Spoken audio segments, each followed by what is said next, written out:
let her tell it. People on the streets say Sabrina speaks. Tune into the show, she will let you know. Tell all your friends and family.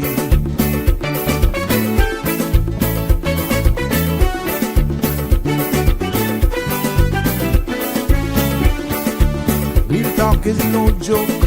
You get the news straight up from grassroots and concerns. You can hear with some people gone. So tell all your friends to tune in to Good evening, Cayman. I'm Sabrina Turner, and welcome to Sabrina Speaks, your daily dose of clarity, truth, and community insights.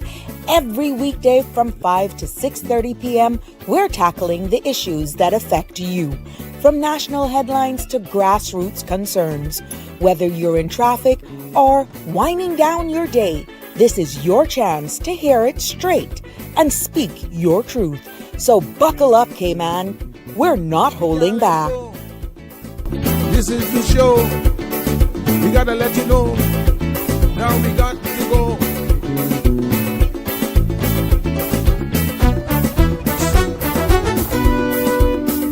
And now here's Sabrina.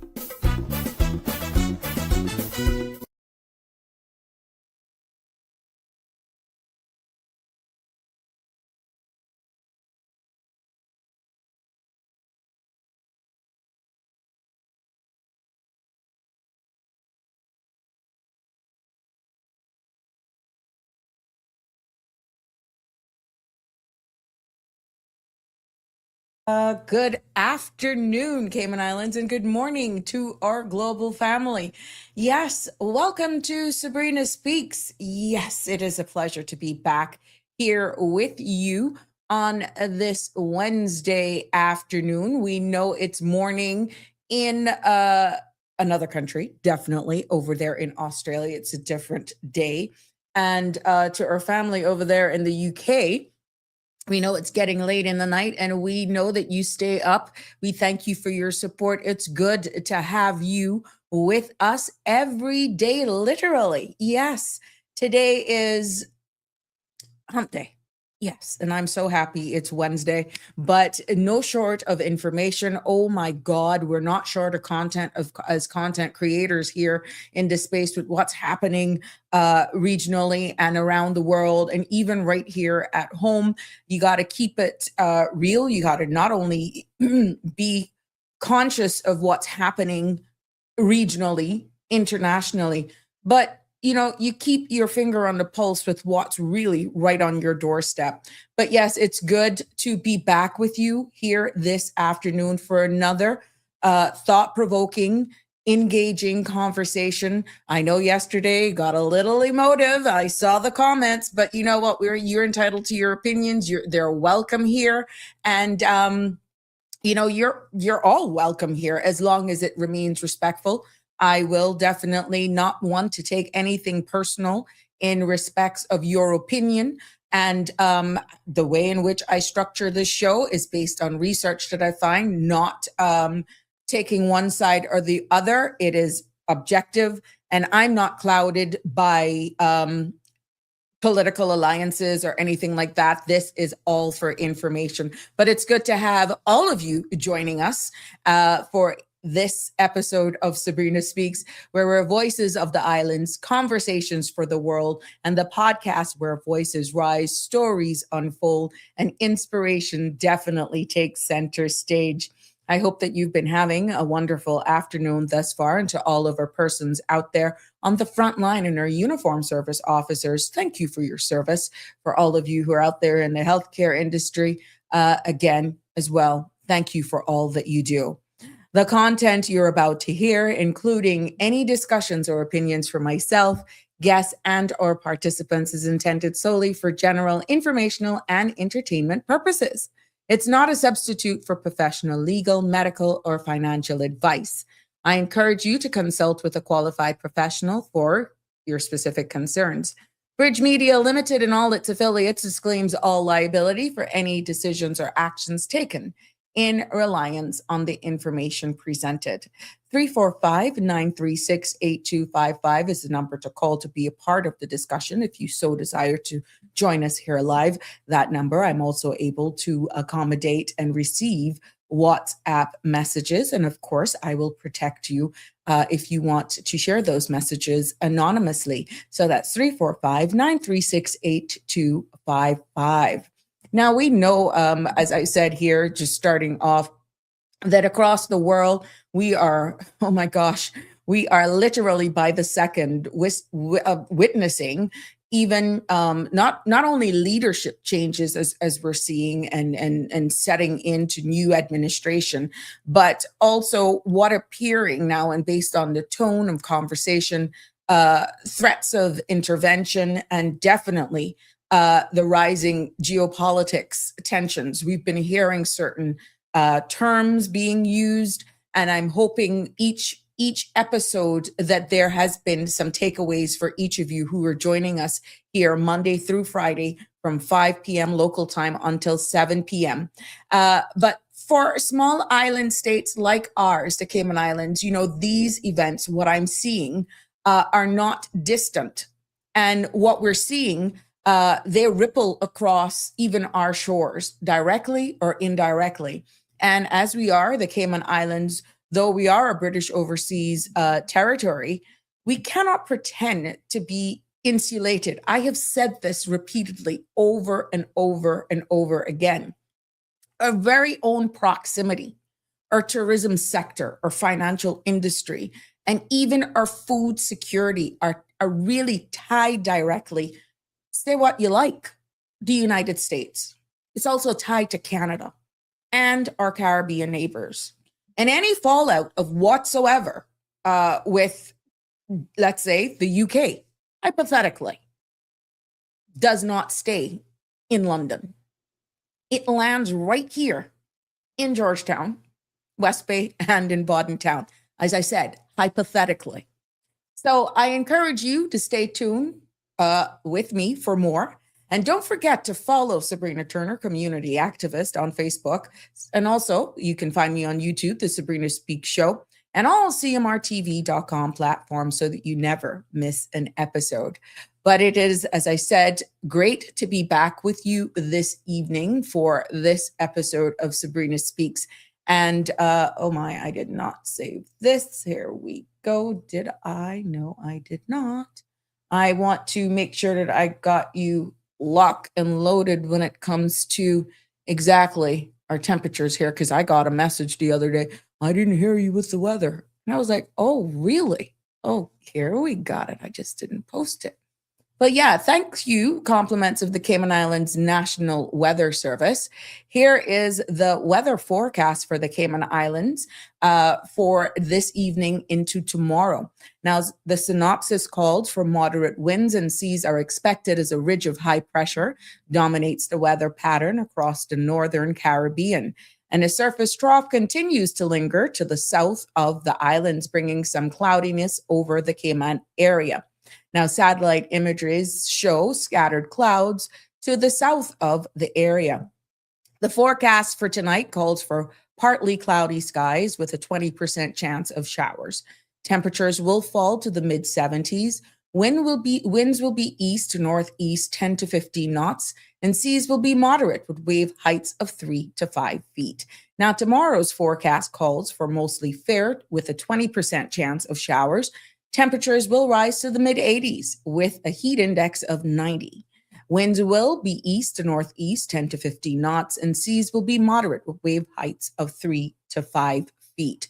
Now, there will be a low tide this evening at 7:25, and tomorrow a high tide is at 1:24 a.m. with another low at 7:13 in the morning. The sun will set this evening at 6:01 and sunrise tomorrow at 7:02. Jimbo, yeah.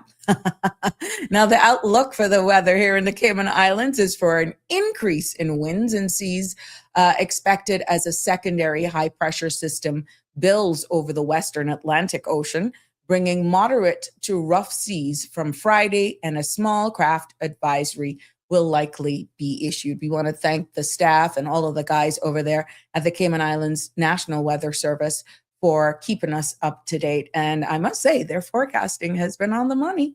I've been loving it, and hence me sharing it, of course, with each and every one of you.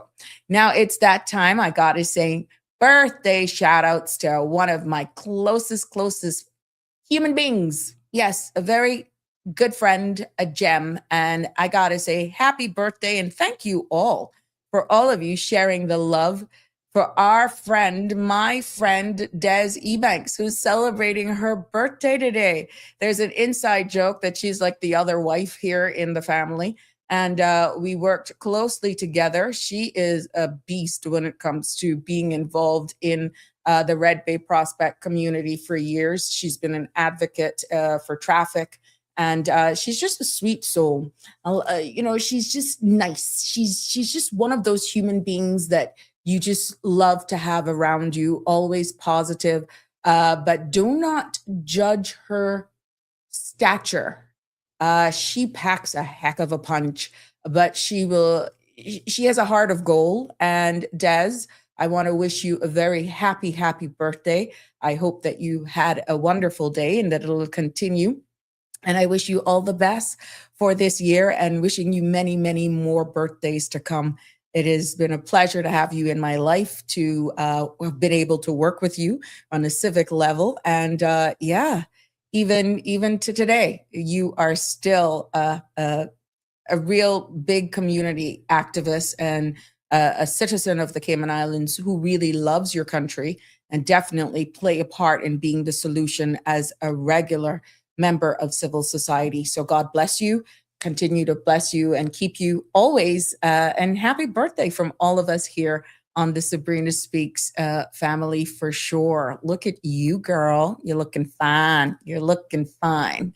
Well, yeah. And to anybody that I may have missed, like I said, if it doesn't come up on my Facebook page or somebody doesn't send me, I am not going to automatically just do it. But that doesn't bar me wishing everyone who's celebrated a birthday today that I may not have had an image of or not even be aware of. And for those of you who are celebrating anniversaries as well, happy anniversary and happy birthday to anyone and everyone who's celebrating a birthday today. It is a pleasure to share your birthday here on this platform with all of our friends and family.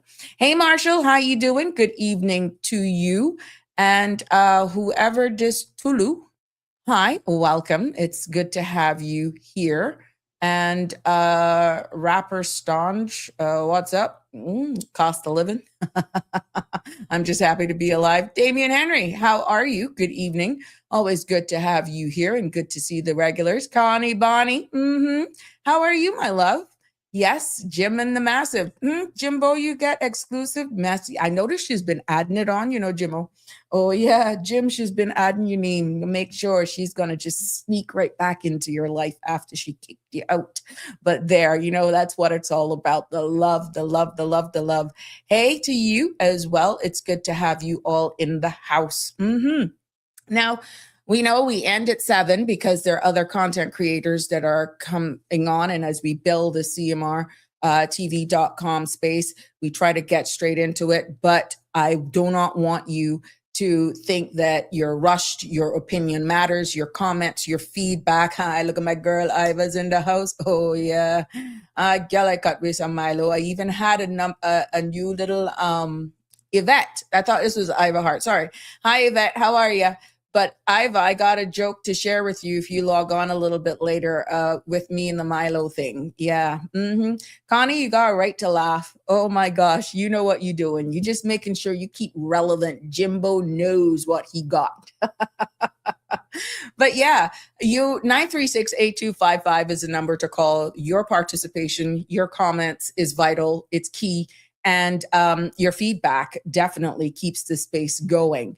But I have to let you know, I told you that I would be doing a Have You Heard segment, both local and international, because sometimes with everything that's going, oh my God, the news, everything that's happening, it's just so much to digest. And that's one thing with us content creators. I must say, I must say, from the year begin, anyone who's in this, yeah, you know, Denver, um, anyone who's in this content creator space, you ain't short of content. Now, how you deliver is should be fair, impartial, and of course, it has been identified by you, our supporters, that we have been able to remain objective and just deliver facts, right? But we ain't short of content, and it's almost like I got almost a week of content, just pretty much between 24 to 48 hours, but it all depends on how. What you will always get from me, though, is welcoming your feedback, because even though it is the Sabrina's space, the Sabrina Turner's podcast, it's nothing without hearing from you. And this is why I encourage your participation. I encourage your feedback because I want to hear your views. I will bring topics. I will highlight certain things, right? But I need your feedback because it's just not only, again, what information I share. I'm very cautious with my opinions because I want to remain nonpartisan. And that helps steer the conversation. It shows respect for each and every one of you who comment. And you will never get me judging you based on how you interact and how you engage. You'll see whether you lean this way, you lean that way. But it also opens up my perspective to maybe see it from a different perspective based on what my research is. And the good thing is, research isn't left or right. It's just facts. So you bringing another perspective, I try to make it hardly in life. There's when it comes to certain topics, especially politics and religion, you can't say you have a bulletproof delivery because you just have to respect other people's opinions, right? But I will do my best to always give you based on research, and I challenge you to go to research a lot of the stuff that I present here, and you will find that it's there. And this is why I constantly make sure on the side I see what you're saying so that I can include you because this is our space, right? So just looking at have you heard, because there's just so much going on, right? That today, I don't know if you've seen it, the progressives have filed a motion. This is locally. The progressives have filed a motion that could reshape how Cayman's democracy works at the district level. Okay. And what I got from that is that this motion aims to protect representation in each district. This is pretty much what I got out of it, ensuring that local voices are not diluted or even sidelined. And these are some of the safeguarding district seats, what it's going to or what it's being proposed, right? And this is about really keeping the balance of power, from what I'm getting from this, to the people rather than centralized. Now, I'm quite sure you will hear more about this when it's tabled on the next probably sitting of Parliament. And what it actually do is actually triggers this motion, will be triggering activating community councils. And what these councils would do is that they would give residents somewhat of a formal platform to raise concerns, possibly even shape policy and hold leaders accountable. And to be honest with you, it's also a move towards grassroots democracy, because you've heard it, but can you honestly say you're feeling it? And with the grassroots democracy, it's also taking this trajectory of strengthening the links between citizens and elected representatives even more. Now, we know the dynamics of the Cayman Islands political system because of our very size, the nature, and everyone pretty much knowing everyone, that MPs are pretty much very accessible, so accessible that people from other jurisdictions shake their head because of how front-facing we are. And it's just unique for us here. And we're seeing now where that now is leading into where this motion is, that it strengthens the link even more between citizens and elected representatives. So you may say, well, who cares? Why does it matter? You have been asking for district councils, right? This motion is triggering that. And in a time of what we're seeing happening in real time of global uncertainty, and we're hearing more about accountability and local accountability, that's becoming even more important. These district seats as being proposed here is envisaged or as proposed, which we will hear more from those who are tabling this, will actually safeguard representation is what is being proposed, while councils empower the communities at the district level, in this case, to speak up rather than to stay silent. How much times have you heard me actually say that here, that the silent majority can no longer be silent? And there's a portion of today's episode that talks about the consequences of remaining quiet, because I spoke to a young adult today, a young adult, Caymanian adult, who asked a very poignant question in regards to everything that was going on. So our young people are listening, and they are getting very concerned. I like the fact that they have said they've gotten information, thank God, to some of the episodes here. They're also streaming other platforms as well and hearing other shows, and they're putting it all together, and they're all doing their own research. And it's heartwarming when they actually reach out to you and engage in conversations, which I will share that with you later on. But also, have you also heard yesterday that this whole thing about riding in the back of a truck is in a truck bed now? I thought the play on words for Sandra's article was quite comical, but I'll leave that there. But bottom line is that riding in the back of a truck is against the law here in the Cayman Islands, just in case you missed it. For anyone who is a local here and knows this was a fact. It was always in the law. I grew up here all my life, and pretty much I know that riding in the back of a truck is illegal, but it was not being enforced. And this falls under the traffic laws, and or should be. The responsibility rests on the shoulders of the Royal Cayman Islands Police Service, whose job is to keep our roads safe. And but this safety isn't just a responsibility of the police. It's everybody's business. So I guess if they see where it's not being enforced, you're constantly seeing people riding in the back of truck beds.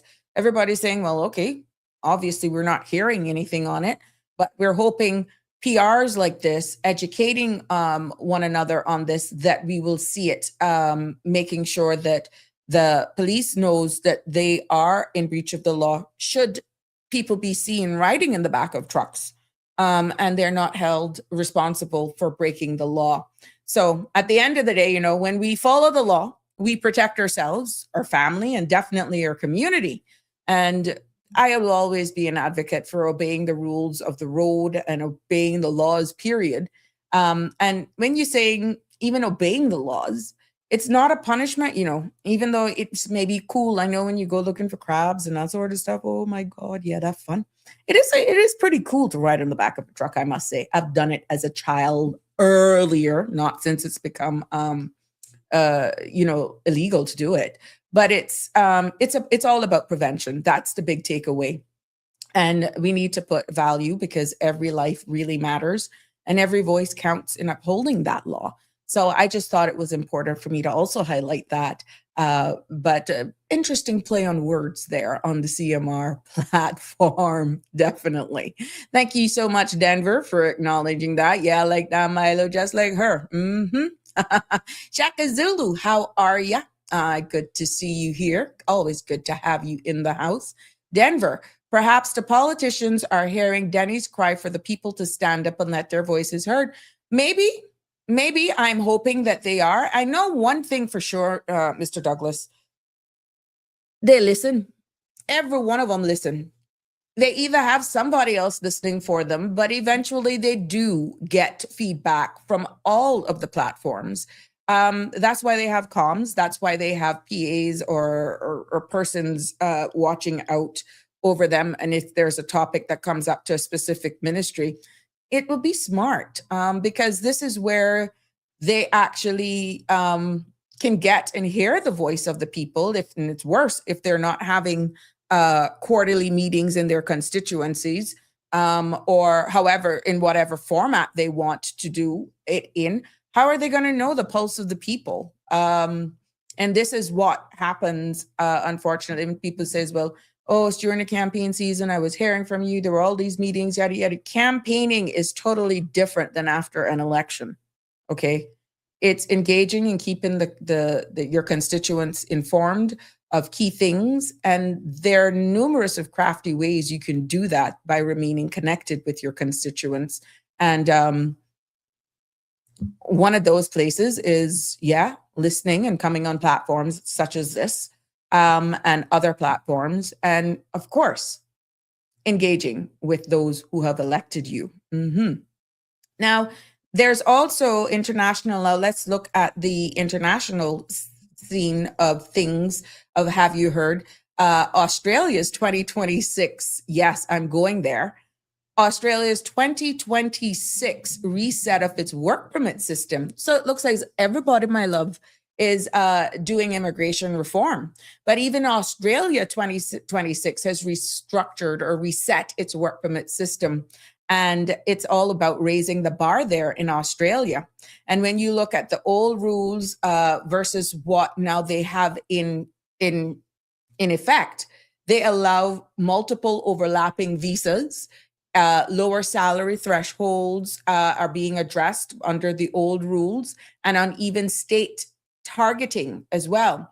Whereas with the new revision for 2026, the new rules consolidates more in a bespoke package, visas into skills in demand framework. That's interesting.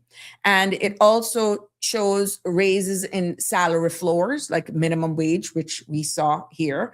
And it even sharpens state priorities. So even impacts on international students, creating pathways for clearer, but also stricter pathways as well. So at the end of the day, when you look at what is new, they are consolidating into a streamlined skill demand framework, which means they have compiled a lot of data for years, which clears the streams of high skill essentials for and regional workers. So they got their hand on the pulse on what their demands are. And when you look at where employer sponsor foreign workers, in comparison to what was in effect, where employers could sponsor workers with variable processing times and inconsistent criterias for demanding these foreign workers. Under these new rules, now these employers, they have a sponsorship that is more simplified, and it's more standard because it was a bit haphazard.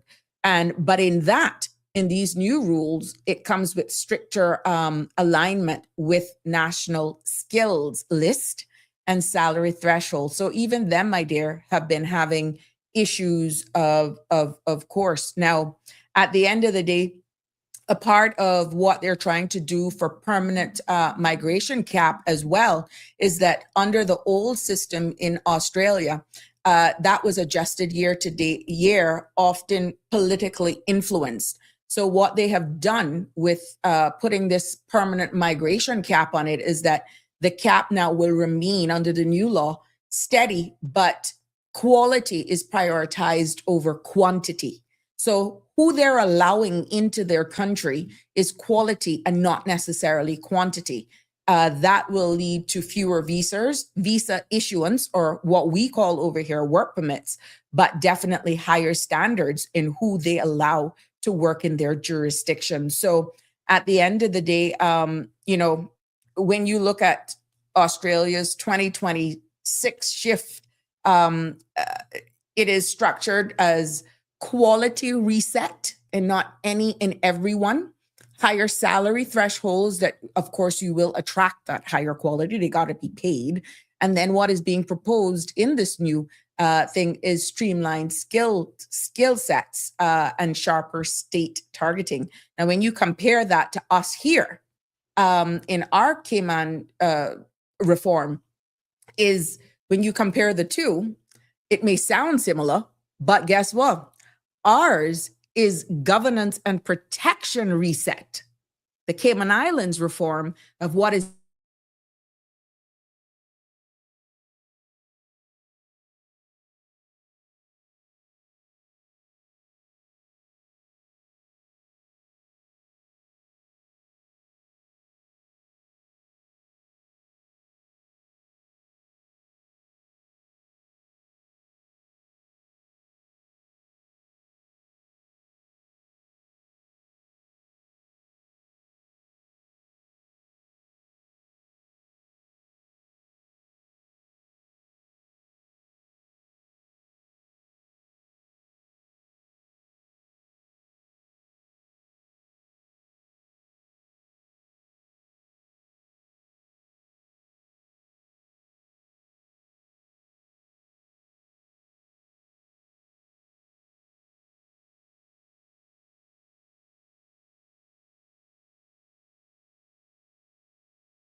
Okay.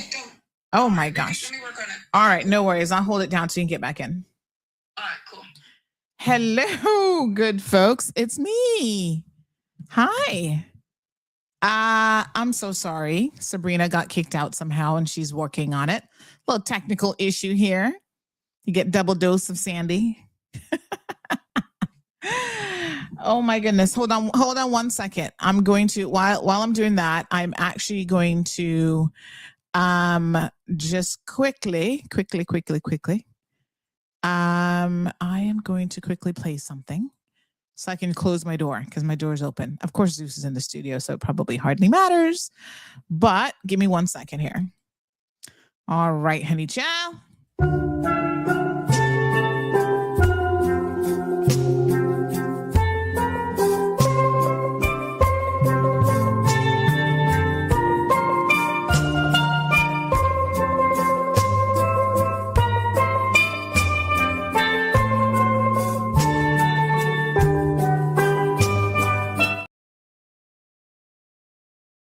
Okay. Yes. I'm going to hold it down so she can jump back in. How's everybody doing? Everybody had a good day? Hello. Hi. I see you. Who do we have here? Shaka Zulu. Big up yourself. Honey child. How you doing? You're good? Awesome. We got pleasant surprise. He says pleasant surprise. Oh, yeah. Here I am. My lights are not on or anything. There. If I turn on my lights, it makes a huge difference. Hold on. I got one more light. Oh my goodness. There we go. And let there be light. So I was just I did school pickup early today, and look at what I was doing. Let me show you guys what I was just working on. You know, I'm always working on something. So here is the first that I'm aware of. Legal. Oh, I'm going to take off her background. Hold on. Oh, she got all fancy. Sunrise palms. I see you, girl. Look at this. The first legal bike that I'm aware of in the Cayman Islands. The little e-bike. This is the first one, I think. So I was sitting here putting it up a little bit to place it on social media and have a look with what I came up with. Let me show you. Honey chill. So this is my rendition of it. Isn't that cute? We are legal. Look at that. It says on the license plate. So I'm going to post this up as a little social media post to show all of you that it can be done. You can do it. And so I'm just going to hold down the fort for Sabrina. But yeah, it's not awesome. Okay. I suspect maybe it's her internet. Something funny probably going on with the internet. I'm not sure. But anywho, yeah, I'm so excited. So I was just here looking at this and going, okay, that looks pretty good. I think I'm going to post that up on social. I'm not sure what happened. She said she got kicked out, so we'll hold it. What was she talking about? I'll hold it down for now. Marshall is here. Damien. What? Big up yourself, Damien. We got Irvelyn in the house, of course. Where's Jim? Is Jim here? Oh, there you are. Jim's like, hello. I love that. Let them and let me. Oh my God. I was listening to this thing. Is this what Sabrina was talking about? I don't even know. This woman got shot in the States. Did you guys see this? I was looking at the video of it all go down, and I must say I am flabbergasted. Oh my God, America, fix yourself. This is a hot mess and then some. Oh, I don't like this. This is not good. This is not what immigration enforcement is supposed to be about. Oh, no. Did you guys see the video? Did Sabrina show you the video? All right, let me show you the video. They shot multiple times. I think we just posted something up as well. The mayor of Minneapolis is pissed off. Good thing we not on radio, honey child, because he was like, you guys need to get the fuck out of Minneapolis. I was like, the mayor? He is not happy. Look at this. Went down. Viewer discretion advised. Oh my God. So she was there with the car. This can't be enough somebody over. Like she was kind of pulling her car in the front. And they told her to get out of the car. She said no, she's trying to drive off. And then you shoot the woman? Come on. God! This is not what you do. What the You just what the did you do? Oh my God. This is so horrific. My heart. You are criminals! No way. Apparently she was shot. You! 37-year-old woman. Shame! Shame! Seriously. Shame! They have Shame! to cover their faces because they can't even. They're so shameful that they can't Shame! even people see who they are. This is out of control, America. Shame is right. Oh my God. So the mayor, Jacob Frey, denounced the surge of federal officers at a news conference that he held. Sabrina, I see you. I'm going to give you back your show, girl. And look at what he had to say when he denounced this act, because this is next level crazy. He did not mince his words. Oh my God. Hold on. And you saw is not a drill, and it is not proper. Oh no, sorry. That's not the video. I'm like, what the hell is this? Hold on. That is not the video I was looking for, honey. Chill. Give me 1 second. So yeah, he is not happy. He is like, oh, here we go. This is it. This is a piece of the press conference. Little I can say, again, that'll make this situation better, but I do have a message for our community, for our city, and I have a message for ICE. To ICE, get the fuck out of Minneapolis. We do not want you here. Your stated reason for being in this city is to create some kind of safety, and you are doing exactly the opposite. People are being hurt. Families are being ripped apart. Long-term Minneapolis residents that have contributed so greatly to our city, to our culture, to our economy are being terrorized, and now somebody is dead. That's on you. And it's also on you to leave. Well, honey child. Hello. That's what you call not mincing your words, girl. I know, I saw that and I couldn't. That mayor is not happy. I had to, when you're doing stuff around the house, because I'm listening all day and I'm preparing content, right? And I'm like, no, I didn't hear that. And then I went back and I listened to it and I was like, oh my God, he did use the F-bomb.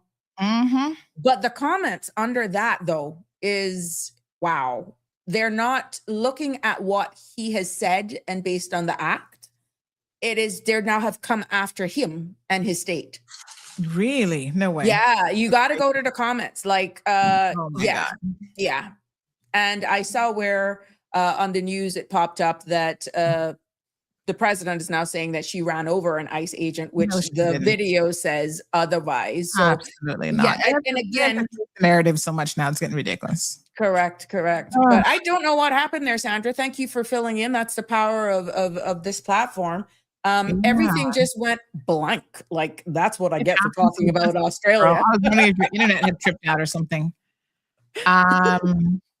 So the world has gone crazy. Yes. From an EU official where he warned the US that if they try to take Greenland, we will take all US bases in Europe. So this was from Austria's NATO partners. And he basically said if the U.S. annexes Greenland, which, I mean, I guess they would try. I don't think it's going to be that easy.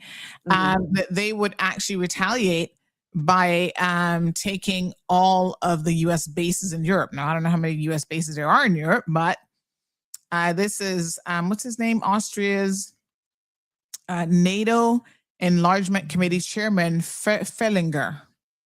So he had some choice words for the Americans. There's a picture of him pointing. You do it, we're going to steal your bases. Does the world sound like it's gone crazy?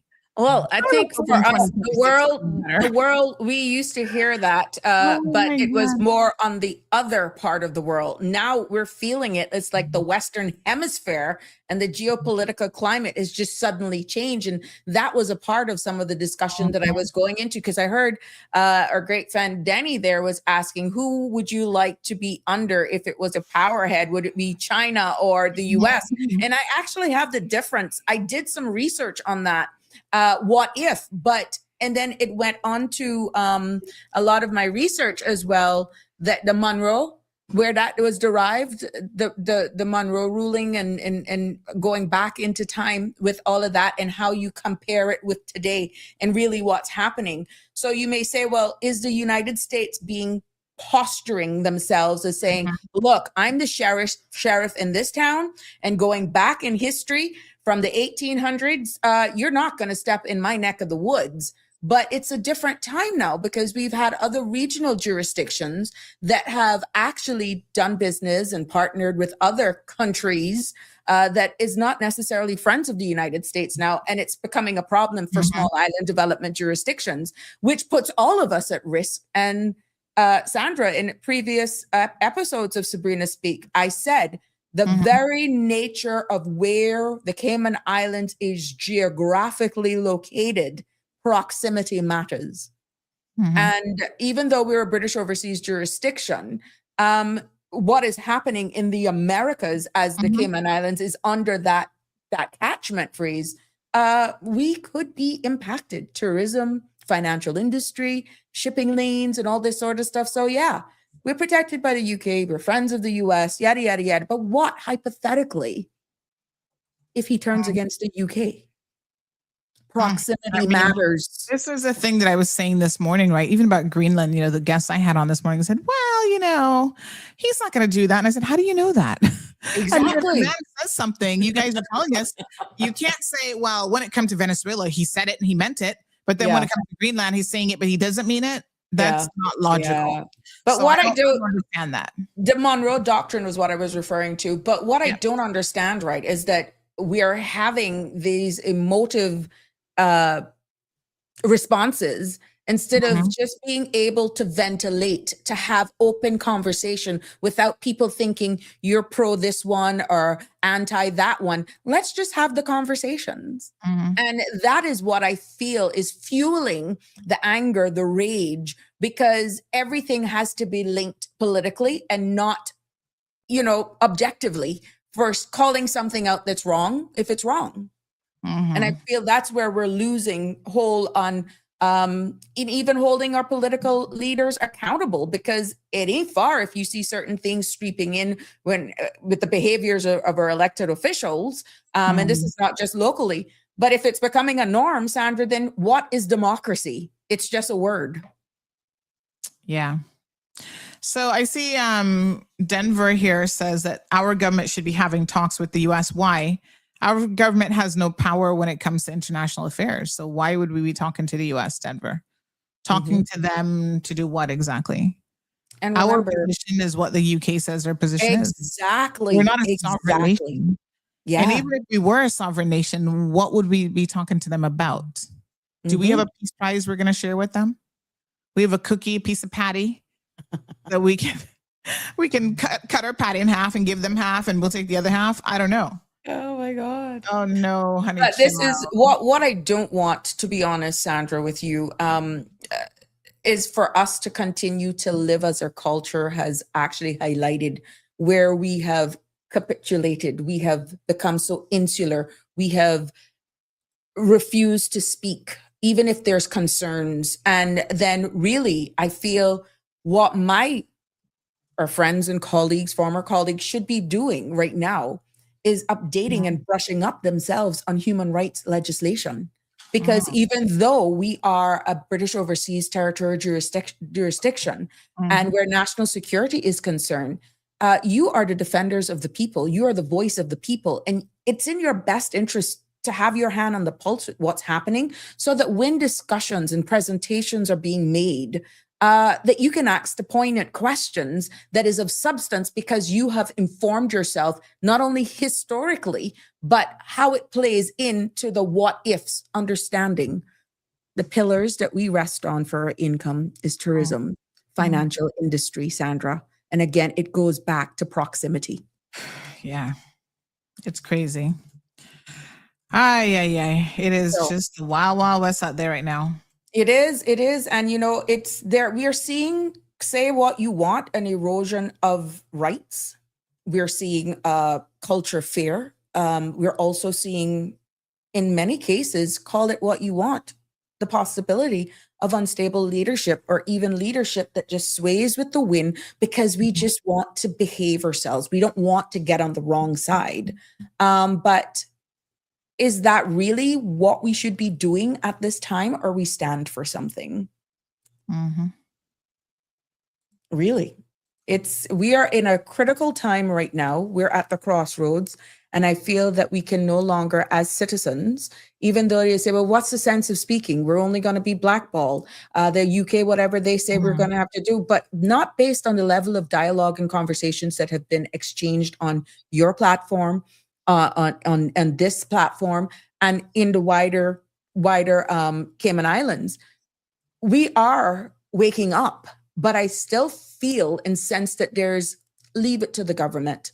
Leave it to the elected arm. They got me covered. They will make the right choice. But how are they going to be doing that if they don't hear from the people? We're not dumb. Yeah, no, the people always have to stay informed, stay vigilant, and make sure that you know what's coming down the pipeline, or your government at least knows that you're keeping an eye on them. Because I kind of feel like this is an example of how anyone in the right set of circumstances can go rogue. Yes. And this is why there are checks and balances that supersede any one individual. So you know how people are oftentimes like, oh, I trust, just take the current premier, for example. I trust Premier Ebanks to do the right thing. He's a good guy. He's a good, upstanding guy. That's not what the system is about. The system is about what if it wasn't him? Exactly. It was somebody else who's not a good, upstanding guy. And so the system has to be able to account for any of those scenarios and still work effectively. You know what I mean? Hello, ma'am. Correct. And it ties into, in all honesty, is just remaining engaged, being inclusive.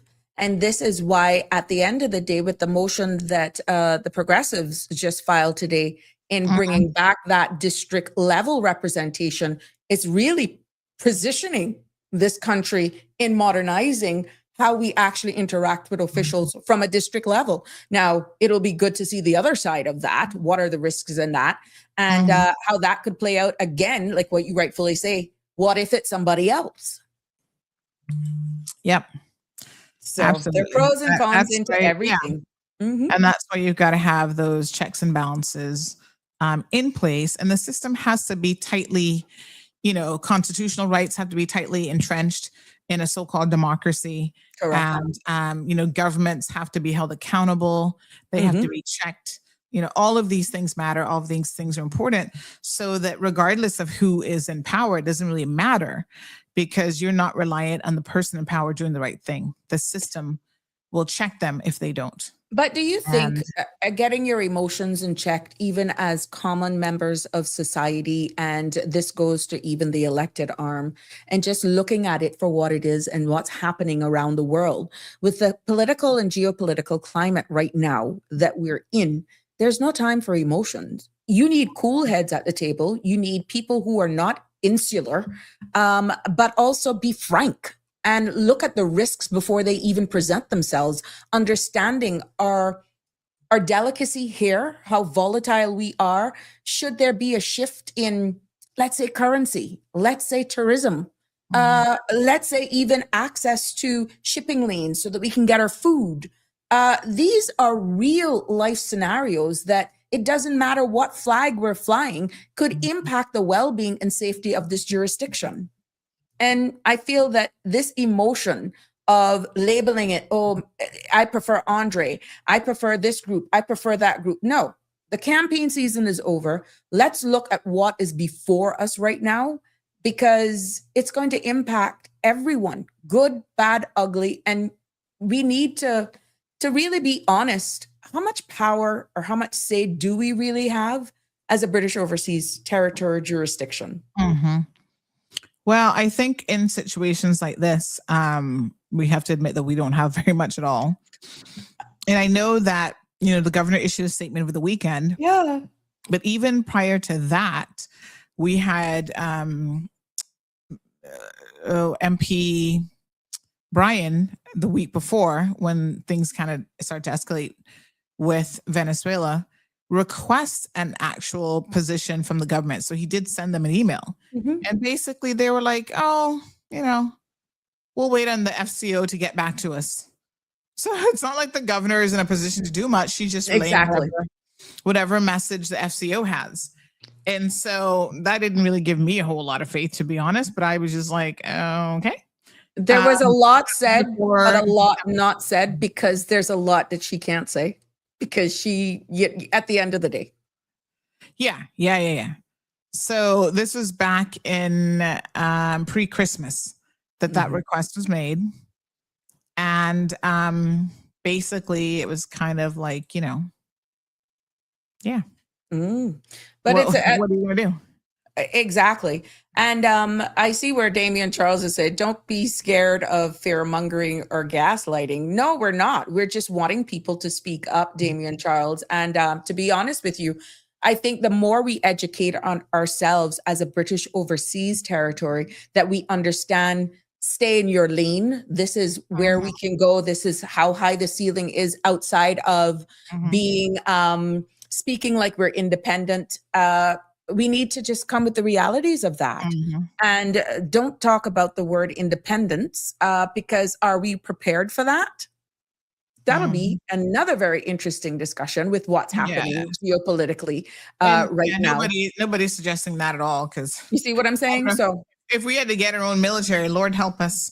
I mean, I'm not quite sure how that would work for us. I mean, yeah, not for nothing, but those coconuts can't be used in I understood you, Damien Charles. I understood you. I was just highlighting what you were saying.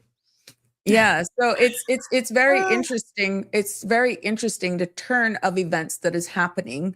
We are sensing fear. The video that you shared there is just heart-wrenching. If that is what it is on immigration reform, and you're seeing the stance, there's something about dignity. There's something about just dealing with. You can enforce. Yeah. This even comes back to what we do here with immigration enforcement and stuff, right? You can enforce your immigration laws and policies without doing so in an inhumane manner. Correct.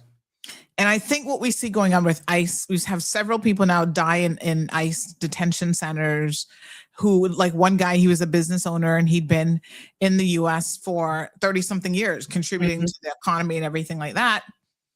I think to myself, there's a better way to do this. The way in which it's being carried out is really problematic. And I think that they feel, I guess, like they have the permission of this administration to do it any way that they want. Like they go to people's, homes. They go to people's homes. They're going into private businesses with, mask on and all sorts of stuff. And they have no right to be in a private business without a search warrant. So some of those businesses have actually turned them down and said, get out of here. You're not welcome here. And there's nothing they can do about it. Schools and churches? At one point, were they going into churches and schools? That's supposed to be a safe place? When people have a court hearing, most people believe that the justice system works and you can go to court and you can appeal these things and whatever. And even if they have a favorable appeal, they are being grabbed as they're walking out of court. They're being chased in the bathrooms at the courthouse. I mean, it's just too much. Like it just cannot be sensible. It's just, oh my God. But when you do the separation of the political arm and the operational arm, somebody must have given an order for that to be done. Well, clearly they feel like they have the protection from the administration whose position is just like, do what you got to do. We don't care. We don't care if you follow any laws or anything. Just round people up. And so I guess when you feel like you have that type of protection, you know, What can you say otherwise based on the tone that's coming and you're seeing? Yeah, and when you're seeing. nobody is above the law. Nobody is above the law. That is so incredibly sad that anybody would think above the law. Jimbo is saying here, may I respectfully comment, until the full story of this incident comes out on the 37-year-old lady being shot by ICE, we should not be making assumptions and or pointing fingers. Well, I think the video is pretty clear on what transpired, Jim. I mean, they're saying that she tried to run over an officer, and you can see it for yourself. I mean, there are protesters there. It was caught on video. You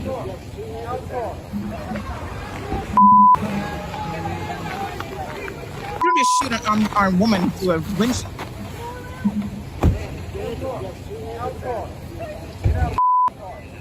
No! See?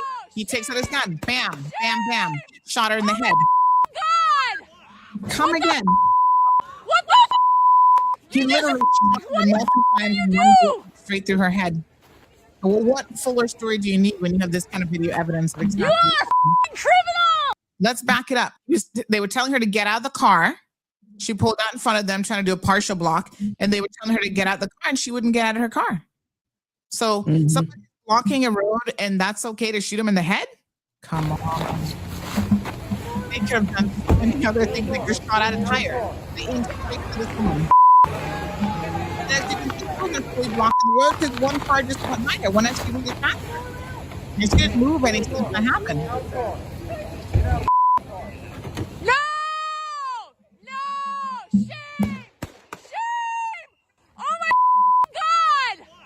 What the What the You just what the did you do?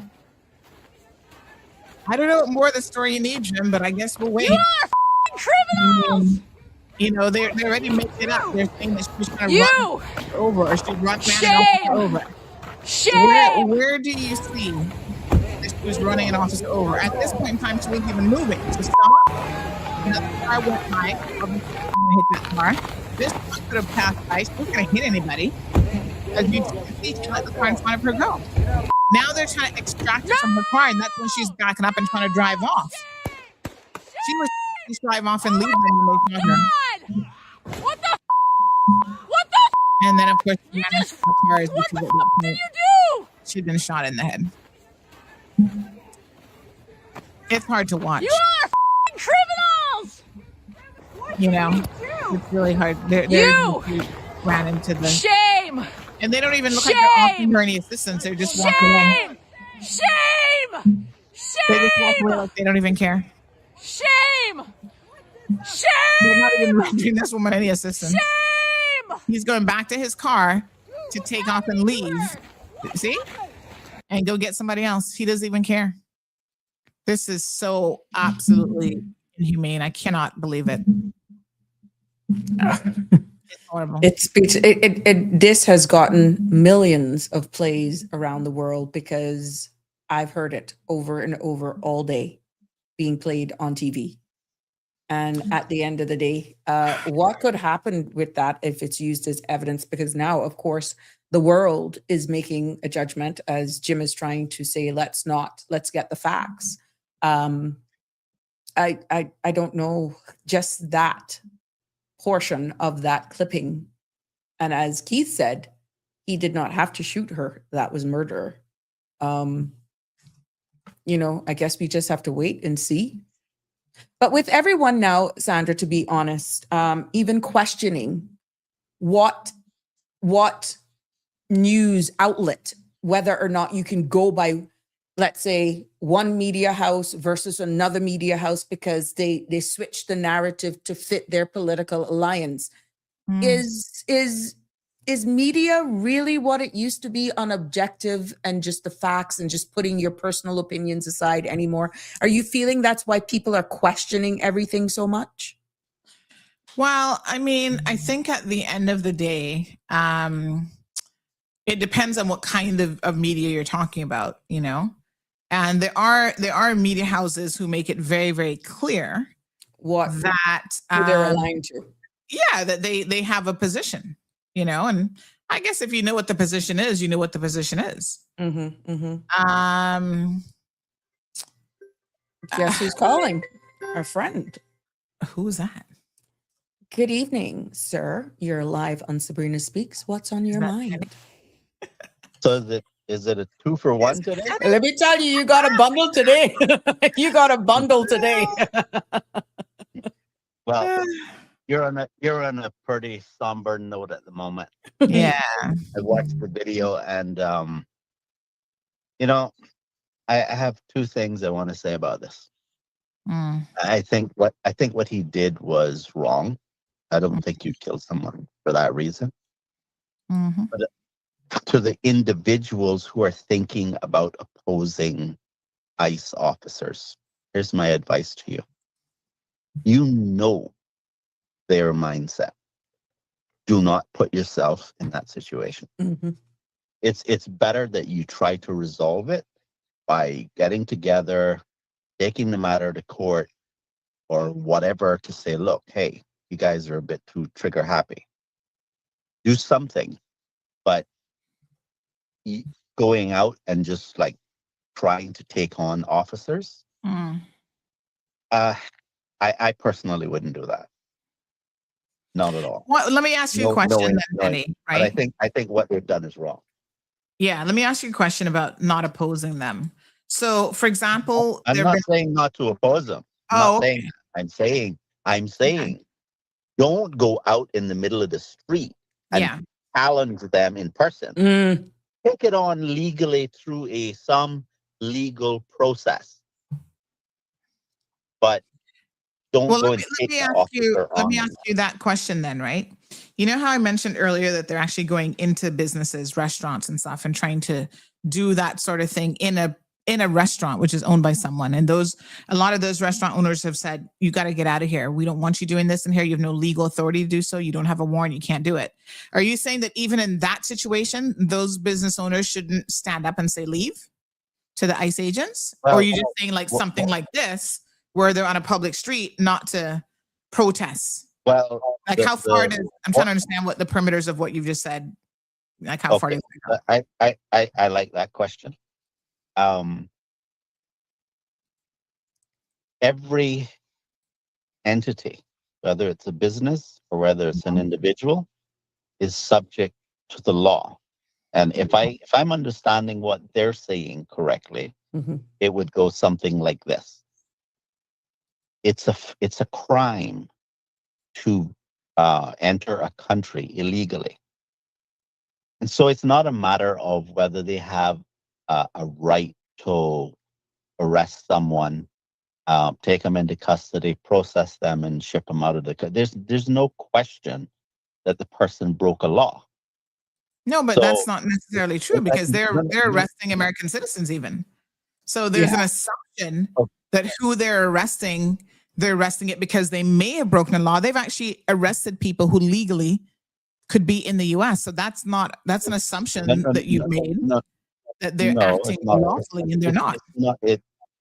I'm not making an assumption. The only thing that I'm assuming is that, yes, the person that they're pursuing, they believe that person is there illegally. Now, I'm not trying to say that they didn't make mistakes. That's not what I'm trying to say. What I'm trying to say is that the purpose that they're pursuing is to obtain persons who are in the country illegally. But there are legal perimeters to them even being able to do that. I am not saying no. Okay. I'm saying to you that if you say to an ICE officer, you can't come into this store. I'm not saying this is what I'm not saying to you that this is what they're going to do and this is how they're going to respond. I'm just giving an example. What if the ICE officer responds by stepping outside the door and saying, we have reason to believe that person that we see inside your building is in the country illegally. Okay. Well, if they you do it might say outside, then what I guess that's on them, but they're not allowing them to come in their business and do it. no, I understand, but the question is if the ICE officer believes that the person they see inside there matches the identity of someone they believe is in the country illegally, can the shop owner hide that person from a federal agent? Well, they're not I don't hiding them think from a so. federal agent, but as long as that person I'm is not right. in their property inside, ICE agents are not permitted. They're not supposed to be going into private property without a warrant, and they're doing that. So they've been Okay, going and into restaurants and stuff, and they don't have the legal authority to do that. I, And I, so business owners have been enforcing their legal authority and saying, no, you cannot come in here. You have to leave. okay, and what I'm saying to you is, what if the ICE agent steps outside of the place Well, and they they're can step outside outside and wait in for the them as long as they want, I guess. right? That's not the only question. The other question is if the ICE agent is saying to them that they believe that that person is in the country uh, illegally, are you saying that the shop owner can legally say, I'm going to help that person evade uh, But that's not the what these people are enforcement of the saying. They're law? just saying you are not coming No, in no, inside of our business to do this. They Andrew, don't care what's going Andrew, on I outside their hear business. you. I hear So, you. so then that's not what they're doing. Not, you're not listening to what I'm asking you. I I I agree with you, which is why That's not if the the person has a example. lawful if the so-called illegal immigrant has lawful business inside the restaurant. They're sitting there eating, even if they're working there. That is not evading or helping that person to evade ICE custody. ICE has no Sandra, legal Sandra, remit the on the reason interior. the reason why I So said in the example that the officer steps outside of the property, he's outside. I'm acknowledging that he can't go in without a warrant. okay. But I'm saying, I'm asking you, okay, now this person is aware that law enforcement is saying that they believe the person they see inside the store is a person who's in the country illegally. And they're saying, I need to speak to that person. Are you saying Well, when they that, come inside, they can speak to them. I mean, I'm not okay, understanding the but, point. but until then, what Yes. you're saying, is that they can know that the person that's inside their business, and they have no obligation to the To what? To country, keep to them the state, out? well, I mean, to eventually they're going to hand, leave, right? I mean, presumably, right. no one's going to stay I there forever. understand that. I want you to tell me that they have no obligation to assist the law in obtaining that person. Mhm. That's what you're saying to me. They have no obligation to do so. No obligation to help ICE? Yes. No, they don't. Okay. Do they work for So, ICE? uh, no. No. I don't know what all of the laws are and the way in which they're worded. I don't know. I don't know. Well, I'm asking you. yeah. And so, um, but I don't agree with that use of force that took place there in the video out in the streets. Well, it doesn't matter if it's in the streets. If somebody isn't posing a threat to a law Mhm. enforcement officer, in other words, they're not trying to Yeah. injure them, they're just trying to get away. Well, Right. the And question then, Kim, the question, here is how you could think of it in the Cayman context. If the person, I don't know whether that's the case with this woman that was shot, mhm, but mhm. in the way the right to life is worded in Cayman, and the derogation to the right to life is that if the Cayman Islands Police Service believes that the person who is trying to avoid being arrested is a danger to society. The Cayman Islands Constitution order allows for the RCIPS to use all the way up to deadly force to prevent that person from escaping. That's in the Cayman Islands Constitution order. Now, I don't know all of the laws in the U.S. about this, but I'm just saying that I mean, I think that was grossly excessive force. Yep. Well, her family will have a good lawsuit now, but unfortunately, she's not coming back. Ms. Dorothy says, somebody please correct me if I'm wrong, and I've never heard the police shooting anyone in the Cayman Islands. That's actually not correct. We had a police commissioner. Was it that he shot him, Denny, or he ran him over with his car? Ran him over with his car. Ran him over with his car. Okay. Yeah, Dorothy. He pinned him against the fence. I think they have shot people, though. There was a guy that they shot who was a criminal, allegedly. And he was trying to get away. And I think in the act of him trying to get away is when he got shot, as I recall. I think that was an incident in Windsor Park area a couple of years ago, a few years ago. Yeah, something. I think I don't remember that one or two, Dorothy. It's probably not wide, obviously, because most of our officers don't even carry guns. But there was some kind of operation. I know of an incident where someone was trying to escape the police. I think it was on North Church Street, and the police officer shot out the tire on the car to try to prevent the person from getting away, and lost his job.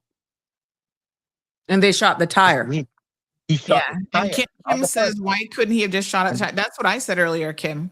And, I think there was, but here he was fired. Right. Yeah. Do you guys want an exclusive?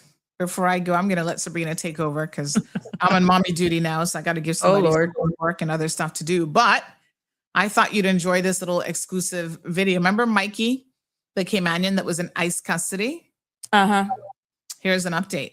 Everybody, I'm driving, so I can't really look at the camera, and it's probably bad. But I just got a call from our lawyer, and my husband's case has been reopened. So I am very, very excited to... At the next traffic lights, turn right. Sorry. I'm very excited to get a call from my husband so I could tell him the good news. I am so grateful to everybody. We're not out of the woods yet, but this is a major hurdle. So I just literally got off the phone with my lawyer. They said that the judge looked at his case, reopened his case. They removed the removal order, and that he's back to where he was the whole time he's been here, which was which is a legal status that now he can officially change with me as his husband. He's totally eligible for his green card. Now we're back to doing the process and all the right things that we've been doing all this time. Now, there's still going to be maybe 2 weeks, maybe 3, where we still have a hearing with a judge to explain everything, and hopefully that judge will grant us the green card. And also, we need to bond him out. So that GoFundMe money is going to come in real handy, because we're going to bond his ass right out of there and right back into my arms. So I couldn't wait to make a formal video. I'm going to get my damn hair cut, and I'm just, I'm so happy. I'm so relieved that at least we are headed in the right direction. We are not out of the woods yet. We still have a bunch of more hoops to jump through, but overall, this is all very favorable. This is all very good. So I can't wait for my husband to call me, so I can tell him. It sucks that I can't call into him. I know the lawyer's going to try to call into the facility too, but you know, it being ICE facility, we don't know how they handle that kind of stuff. So I can't thank everybody enough for rooting for us, for praying for us, for signing the petition, for donating money, for sharing our story, for everything. I'm so, oh God. Oh God, I'm so grateful. I'm so happy. I'm so relieved. I can't tell you guys how much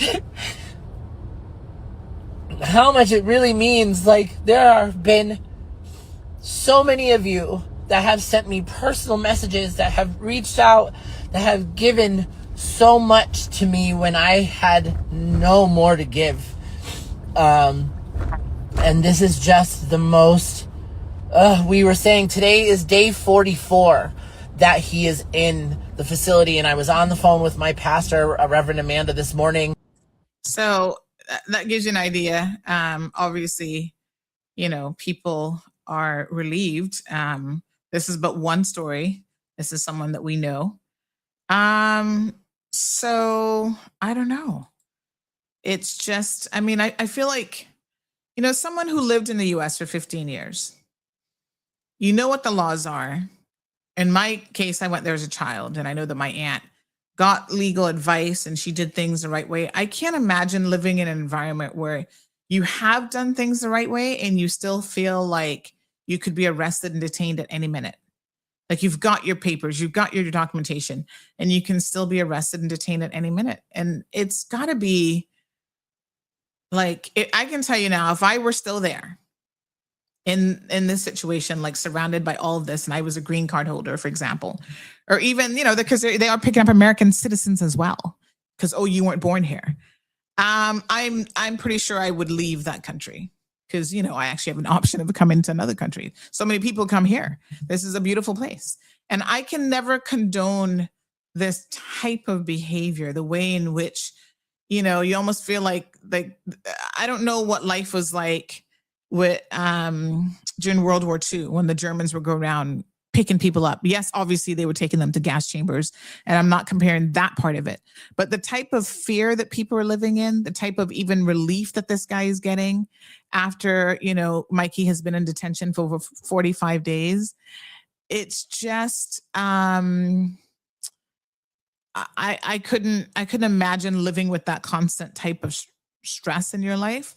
Like, that's got to be really, really hard and really, really difficult. Right. So for the record, the gentleman is not Mikey. That's the husband. No, this is Mikey's husband, right? So Mikey is still in custody, but he's saying it sounds like they're getting closer now. And Mikey claims that he didn't, do anything wrong, and that they notified him of a date that he never got notification of and he didn't know anything about. So what could have been a clerical error has now meant that this man has been in custody for 45 days. And these places where they have them housed in custody are not nice places at all. So listen, unless you've been in this situation and you've been in somebody else's country, the fear that people must be having is real.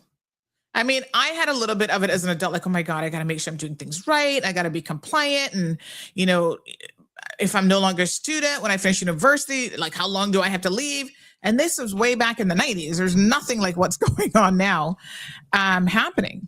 But even if they were being sent back, for example, because we've got breaking news here, you posted it to your own country. You see where Dominica and Antigua and Barbuda has agreed to receive asylum seekers. Now, hello. There's people to Africa, to countries that they have never been to, that they know nothing about. Why would I want to go and be in some foreign country where I don't speak the language and they don't have the same types of human rights protections, et cetera, et cetera? Like, it is such a bizarre thing to execute the law in this type of way. And I find it hard to understand how people think that this stuff is right. But like, we hear, enforce the law. I'm all for enforcement. But small island development states, and just for the record, Dominica and Antigua and Barbuda is actually where do part they of have their CARICOM, but they already have their own issues as a small island development state. And I mean, when you look at it, maybe it's one of the 38 countries that they're trying to off of that high visa list where they're banned, maybe in trade off for being removed from that not allowed in my country. I stand to be corrected. I think they were on a list, Dominica. They were on a list as one of 38 countries. It is crazy that a lot of people, in order to get that U.S. visa for their citizens, are willing to compromise their own positions. I mean, someone said the following in terms of what this might be compared to, and they said that the Americans rounded up the Japanese and put them in concentration camps right there in America during World War II. Japanese Americans lost their homes, jobs, businesses, etc. And that is true. I mean, listen, I feel torn because I did live in the US, and part of my heart loves America, but my brain that is logical and sensible, right, tells me to put those feelings aside, because the history of what Americans, the government, has done to people has been horrific. Killing people. Sandra. What they did to the Japanese Americans is one example. The Tuskegee, what was it called again? The Tuskegee Research Project or whatever, right? Injecting people with diseases, African Americans, to see, oh, is syphilis gonna kill them? Like, let's just give them something and see what, There's something to be said for people who don't trust the government and who question every single thing the government does. You can't just blindly follow any government because, oh, it's a democracy and they're going to do right by the people. They have proven time and time again in very, very atrocious ways that they will violate the human rights of people, of individuals, and then they sit in judgment of other people. Now, I'm not comparing them to Venezuela. They're not on that level, but there are times when in history they have done stuff that is just as bad. Danny was weighing in on something. Oh, Danny? I'm sorry. Is he still there? Yeah, he is. Yeah. You see, Sandra, how the government is dealing with you. Unfortunately, there are people who think that you will be able to defend them and their rights so they can just remain silent. But that's not always going to be true, because situations will occur that you won't have standing. You can be sympathetic towards their situation, but unless they step forward individually, that'll determine whether anything is done at all. But what you're talking about is about the unfortunateness of governments abusing people's rights. Think about this for a second, is that the fact that you have a Bill of Rights in a country is like a receipt that is evidence that governments abuse rights. So it became necessary to restrain the government. Now, the problem is that the average person doesn't appreciate that that the entire concept of a society is that we help each other in these common efforts, like defending rights as an example, not just because it isn't affecting you directly at this moment, doesn't mean that that same government won't come for you later. And if you have to stand against the government by yourself, it's at that moment in time that you're going to understand why it's important to be sympathetic to people who are defending, asserting and defending their rights, even if you disagree with the right that they're asserting. Because of what pressures are put against you individually. Yeah. Right. Because it's a collective effort. Yeah. Because we're dealing with the government, which has endless resources, right? And it's not until you're walking in those shoes that you realize how powerful the government is. And I just want to encourage people not to continue being silent, but for us to all help each other to assert those rights, because you never know whether it's you, your child, your extended family who is to be next. Please, in 2020, politics. Do not just sit down and because the situation that the government is putting you in right now, Sandra, I worry about that. That's a very dangerous road the government is traveling on. And in the Cayman Islands, there's too much silence. Please, please, please, please, let's change that. That goes back into an earlier conversation that Sandra and I were having before you joined us about the silent majority can no longer be silent, but then they're fearful of a retaliation, retribution, and then they leave only certain people out front to actually fight the fight. But then look at what's happening, as you've alluded to. Yeah, but okay. See, this is where this conversation about the type of society that type of governance model that we have is important. The more freedom you have, the more risk you're taking. So what happens is politicians promise you protection and safety if only you would give up X, Y, and Z. But understand that the more you give up, the more you're becoming dependent. Right. Right. And so you're then become at the mercy of the state because they have more power over you. And the question is, the promise of safety isn't really going to be delivered because at the end of the day, the government is going to act. Usually, when I say government, I'm talking about usually the ones who are willing to do whatever is necessary to get elected. You're not talking about the most moral character. Okay. And so those persons are going to decide, well, what should I do? And I guarantee you, in the vast majority of the cases, they're going to act in their own interest and not in your interest. Let me put you on hold to merge this other caller. Good evening, caller. You're live. Danny, continue. And so we shouldn't be lulled into believing that somehow if we just, let the government do this and let the government do that, it would be okay. No, remember this. It was the government before Hitler that banned guns. Look at what happened when the next administration came in. They had no ability to resist an overwhelming force. Now, there were some Jews who fled into the hills and had an armed resistance for a few weeks. I think it was like 2 or 3 weeks or something like that.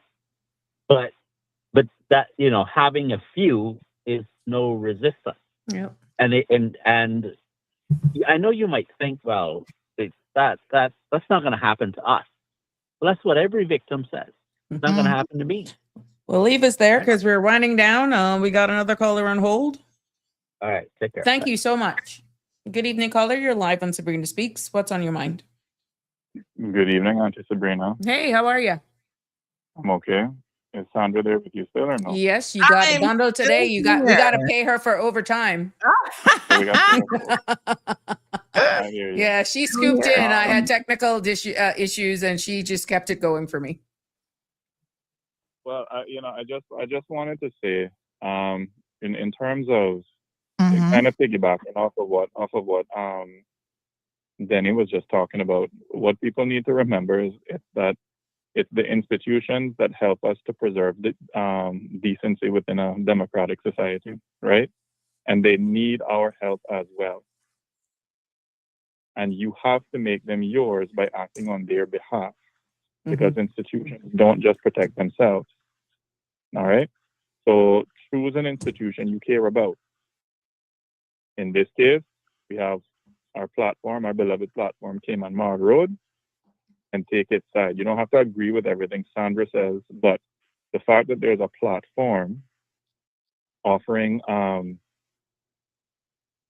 alternative points of view, right, and that there seems to be an attack on this platform or the owner of this platform, right, people need to be very careful about defending institutions. I wanted to piggyback off of something that Denny said, right?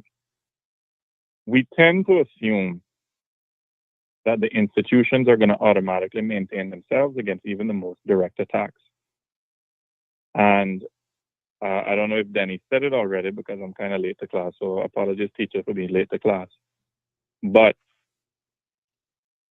on February 2nd of 1933, there was a leading newspaper for German Jews that published an editorial expressing a mislaid trust in the Nazi government. I just want to read to you that letter. Okay? This is an English translation of the letter. It reads, "We do not subscribe to the view that Mr. Hitler and his friends, now finally in possession of the power they have so long desired, will implement the proposals circulating in Nazi newspapers. They will not suddenly deprive German Jews of their constitutional rights, nor enclose them in ghettos, nor subject them to the jealous and murderous impulses of the mob. They cannot do this because a number of crucial factors hold powers in check, and they clearly do not want to go down that road. When one acts as a European power, the whole atmosphere tends towards ethical reflection upon one's better self and away from revisiting one's earlier oppositional posture." Now, that was the view of many reasonable people in 1933, just as it's the view of many reasonable people now. And the mistake is to assume that rulers who come into power through institutions can't change or destroy those very institutions, even when that is exactly what they have announced that they will do. Right? It took less than a year for the new Nazi order to consolidate. And by the end of 1933, Germany had become a one-party state in which all major institutions had been humbled. And that same November, the German authorities held the parliamentary elections without opposition and a referendum, all right, to confirm the new order. And then some of them same German Jews voted as the Nazi leaders wanted them to, in the hope that this gesture of loyalty were going to bind the new system to them. Now, we all know the results of that. What is it now? 1945, 80 years later? Yep.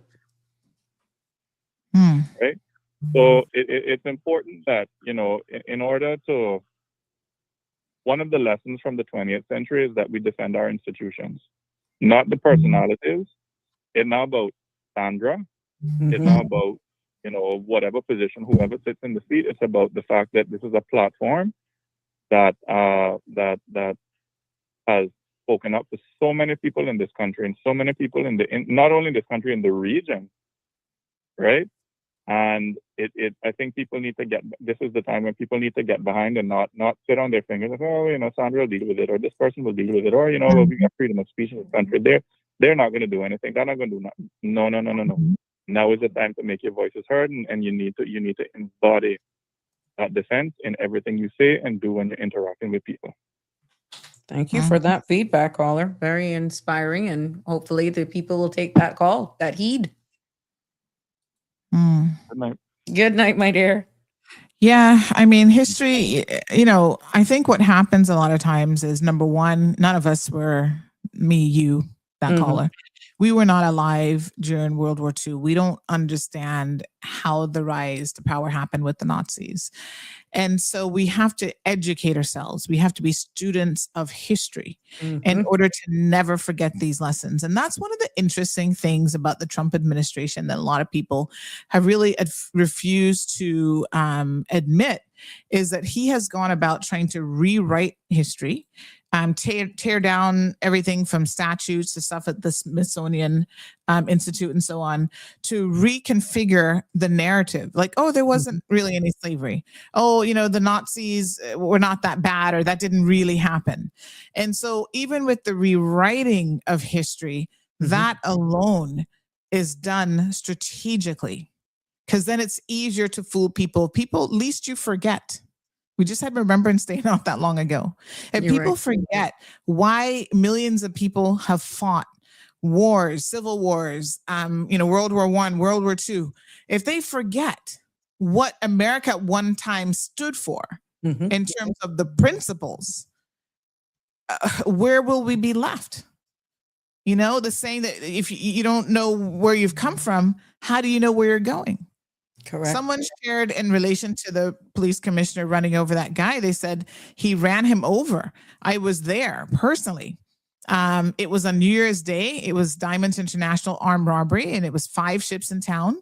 The commissioner was picking up a friend from one of the ships and was driving by when he saw the activity. He circled back around from Mary Street side, and the robbers were trying to escape in their vehicles. He rammed and broke the wheel off the vehicle. Then one of the robbers was trying to escape at the back, entering the Parliament property, but the commissioner ran him over. They had to jack up the commissioner's car to remove the vehicle from on top of him. So that was that situation there. Wow. That is something. Why would I see your comment here, and I don't know if you're seeing it. Stop fair-mongering, for Christ's sake. Why would people think what we're sharing here is fair-mongering? Because that's the best they got. They don't have any facts to come at. No, I would like to find out from what element would they say, based on the level of discussion, the quality of information we're sharing it, we're showing it full circle. You can't speak facts because, when they don't happen, they go for the motive angle. And the best they can do is, oh, this is fear mongering. This will never happen.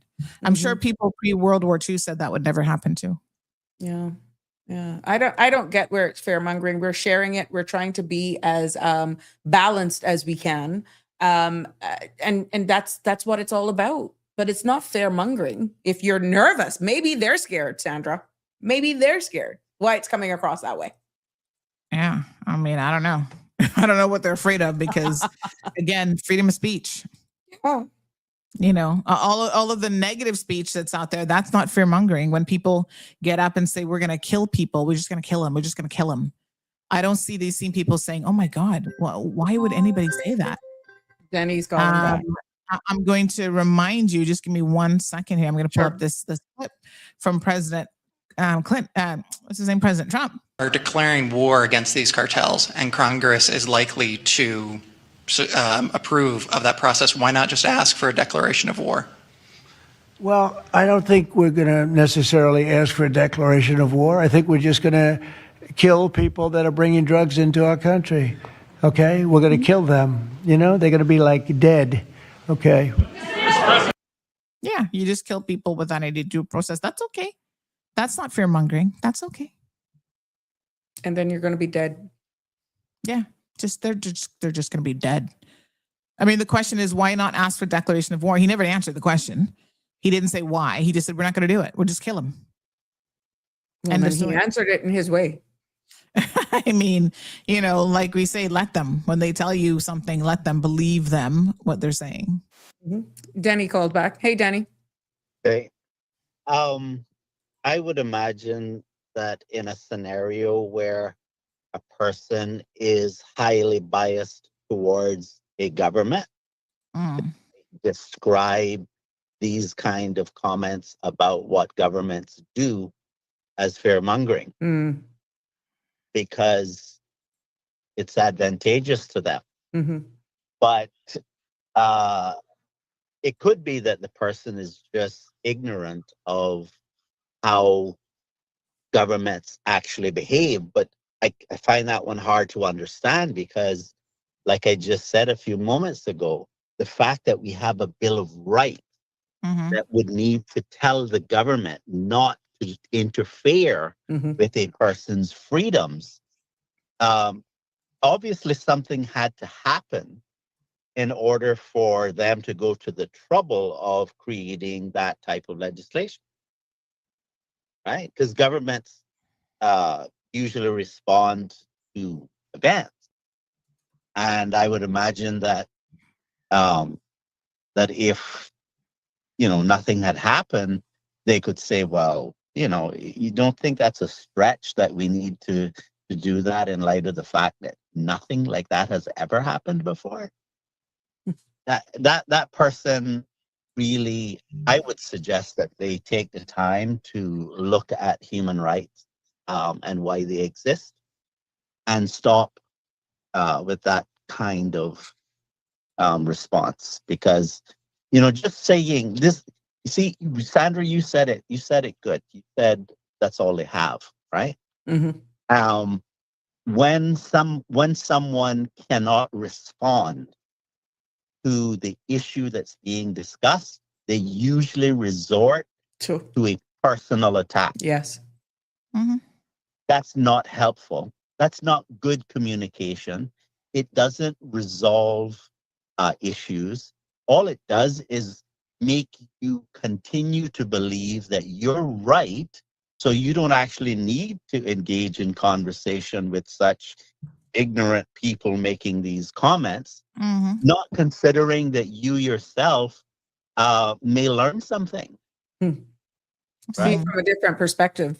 Yeah. I'll leave it there. Thank you. All right. Well, I'm going to run. I'm going to leave the rest of 15 minutes to go. You're holding on. You're holding on. Yeah. I'm going to let you go. I did put this up here, just a reminder about First They Came.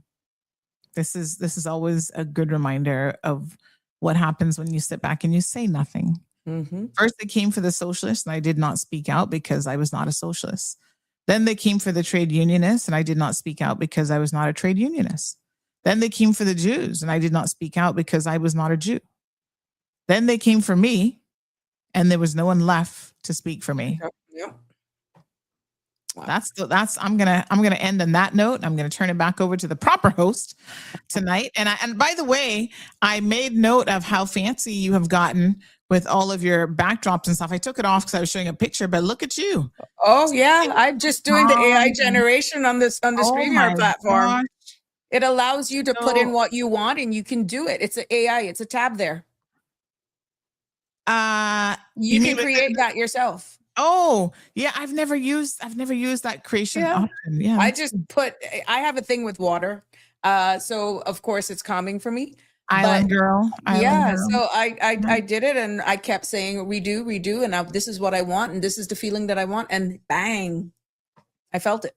Nice girl, you've come a long way, baby. Yeah. I'm still growing, right? Yes, well done. Thank you. All right, I'm gonna get back on duty. Okay. And thank you so much. I'm going to be posting a new e-bike that is fully compliant to show people it's possible. You can get licensed, you can get insurance, you can get fully compliant. Yeah, I heard you said you were checking insurance companies to see. Yes, I've got some feedback. I'm hoping tomorrow I'll be in a position to actually publish it. So I have gotten a few responses in the new year, and I'm going to collate it and put it all together. Okay, good. So that'll be interesting for all those persons who depend on this as their mode of transport to just be compliant. Thank you so much. Absolutely. Have a good one. All right. Good night, everybody. Likewise. Good night. There we have it. We have almost 10 minutes to go. And my apologies for whatever happened. But I saw, and I did actually, somebody asked me when we were doing that I should go and research obstruction of ice or something like that. There was a question that was posed. I actually went and grabbed it. Where is it? There we go. Let me put it up on the screen so you can see what is considered obstruction and what we said. And that was in that moment, what would be considered obstruction. And it says lying to ICE agents about someone's whereabouts. That's the action. And then you see the possible charges and then the notes to come along with it. And then another action of obstructing them is hiding undocumented individuals during an ICE raid, destroying immigration records or IDs, and physically resisting ICE arrest. You get it? And then you see here in another column in regards to the charges that would, if you're found breaking these laws of right here. So I'm just really answering that question that was posed. What would be considered blocking of ICE? And this is what, thanks to AI, came up with. And then the possible charges for lying to ICE agents is, these obstruction of their proceedings and harboring under these different U.S. sections and all the destruction of records and all that sort of stuff. So that's what I got. I hope that actually helps answer that question. Once I get the information, I definitely try to share it with you in real time based on your ask. But we mentioned in regards to some of these people who are, Keith, all right, thank you. Yes, thank her for holding it down as well. What drug cartels? They're fishermen just fishing. Damien, you're something else. Now is a vehicle considered to be a weapon? Well, And definitely some people have been charged in the US for using vehicles, and we've seen where they have been used to go through crowds and kill innocent bystanders at public gatherings. So pretty much, yeah, at the end of the day. And going back to what we were saying in regards, and this is just a piece that I'm grabbing out of what I was supposed to deliver prior to those technical difficulties about Dominica and Antigua and Barbuda having agreed to receive asylum seekers from the United States. What was interesting is the fact that they're both CARICOM members. And, as a small island developing jurisdiction, we already have our sort of challenges. We already have with limited resources, some more than others. And then the question would rise as to why even accept it? And we are seeing where it's almost bartering, trading, trying to be on the good side of the United States. At the end of the day, perhaps for diplomatic ties, economic incentives, maybe they need that, or just humanitarian duty is some of the reasons that could actually be the reason that they have settled for that. But at the end of the day, with these diplomatic relationships for being one of the jurisdictions to take these asylum seekers, they're probably strengthening their ties with the U.S. through their cooperation and being willing to do that. And it also can also lead them into possible aid packages or investments or even the whole support in these migration. And then maybe it's just outright bottom line of humanitarian responsibility. But then there are some potential threats where national security could be concerned. I know it does, Damian Charles, in the real time. So I'm just trying to help you. When you look at national security risk for this, you can't play a blind eye to this being a reality, that what would be the screening and vetting of these asylum seekers could actually strain already limited resources of these small island developing states. And there is a true risk of infiltration of criminal networks and extremist elements as well. And then you look at all the dynamics of the cultures of that jurisdiction, and what we find in small population countries like ours and these jurisdictions, they may actually struggle with absorbing this sudden influx of people. And it could also provide or pose pressure on even their healthcare systems and employment. So, but at the end of the day, there is political sensitivity that is afoot as well. And citizens may question whether or not, their leaders are prioritizing local needs over external agreements. We don't know. This is why open dialogue is key in situations like this. Now, for us here in the Cayman Islands and, of course, the wider Caribbean, this raises a possible question. We're not CARICOM full member states, so just extrapolate us, but it's still a wider question. How prepared are we to manage? Because we have said that, manage human migration if external powers shift asylum responsibilities onto small jurisdictions. We got to look at that, and at the end of the day, for small island development jurisdictions, migration inflows will actually put the test of resilience. And it is what it is, a fragile economies that could lead into destabilization. So these are all the things that we need to consider for this. And who else may be actually finding themselves up against a wall that may actually say, hey, I'll take them in. So we have to just keep looking at it in a wider scope of things. But that is what's happening in our region. And I hope I was able to expound on that, giving you some reasons as to why they may have actually opted to do that. Anything can be used as a weapon, including vehicles, White said. And an e-bike that goes through 25 miles an hour should be registered as a regular bike. I see you're very busy. Have a nice one. Yep. So Damian Charles, Sabrina, just an FYI, the searches on Google and AI changes every 72 hours. Well, I was, like I said, just giving the information in real time based on as I had it, because I wasn't just going to go fly off the top. And at the end of the day, it's all about giving you the most recent information. And that's why laws and policies change based on the day. So yeah, it is what it is. But Damien, those islands are on the gray list for years and did not comply. So exactly, that plays into exactly what I'm trying to say, Damien. Maybe it's a trade-off. We don't know. Yeah. Jimbo is saying, Damien Charles, 1910 to 1920, courts began saying vehicles could be used as a deadly weapon. Oh, really, Jimbo? Yeah, and Damien is saying, you can see, I didn't realize that. I'm aware of that. That's why ICE agents felt threatened. She would not stop or comply. Oh, that's going back based on the video. Yeah, so there we go. This is what, again, I tell you, we are entitled to our opinions and we're sharing of information here in real time. And things change. They're very fluid. We're seeing what's happening.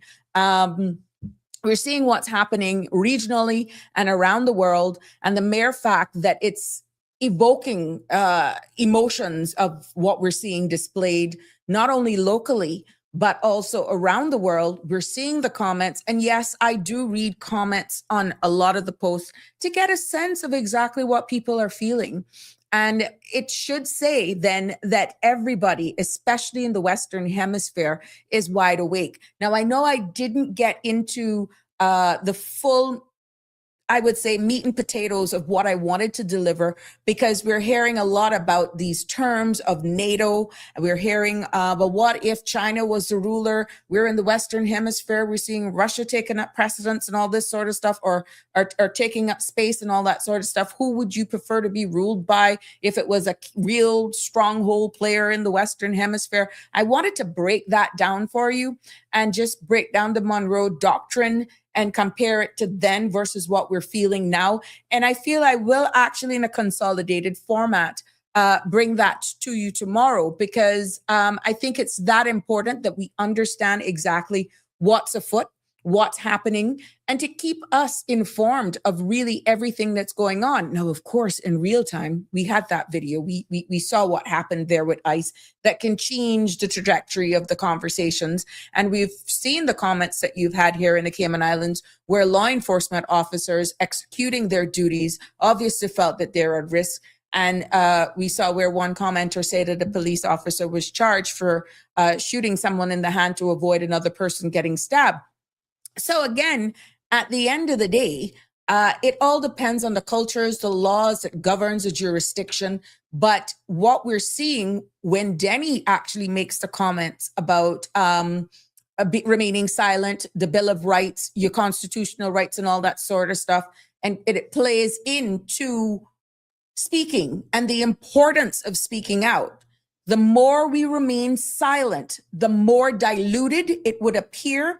And you're pretty much opening up the door for your rights to be infringed on. Because if you remain silent, knowing exactly what's happening, that the rug is being pulled from under you, your rights are actually being extorted. They're just removed from you, but you remain silent. What's the sense? The Bill of Rights. What does it mean then when that happens, if you take the road then to remain silent? So I want to thank each and every one of you for staying with me today. I really, really am grateful for it. I want to thank Sandra again for stepping in. I don't know what the heck happened, but the entire board went black. I just lost everything, and she stepped in for me. So yeah, Jimbo is saying Denny is packed full of knowledge. Yes, he is. And I already said it, and I'll say it again. One of these days, they're going to thank Denny. They're going to thank this country.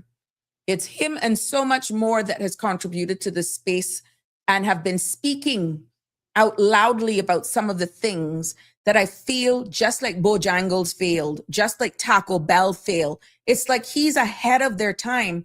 And now for him, it's repetition. It's coming back. But I said this already. Remember when I said that? Trust me, he's ahead of his time. And now there's a platform that we're going to unearth a lot of stuff. We're going to be bringing up some conversations that are topical, that are emotive. And I can see by the feedback, some of you may even get ticked off at how it's presented, but that's okay. That's what it's for. At least somebody had the fortitude to get it started. Somebody has been doing the research. Somebody's trying to educate the community. It's here for you to take it up, right? You can take the horse to the river, but you can't make. But the good thing about these spaces, you can always go back and watch us. It has been a pleasure bringing you another episode of Sabrina Speaks. My time is up for this evening. I look forward to being back here with you tomorrow evening at 5 for another exciting episode where we'll continue exactly what I intended to cover today and add some more as well for your knowledge and information. It has been a pleasure. As usual, love you lots. God bless and have a good evening. That's a wrap for today's edition of Sabrina Speaks. Thank you for tuning in and for being part of the conversation. Remember, the dialogue doesn't stop here. Stay engaged, stay informed, and most importantly, stay empowered.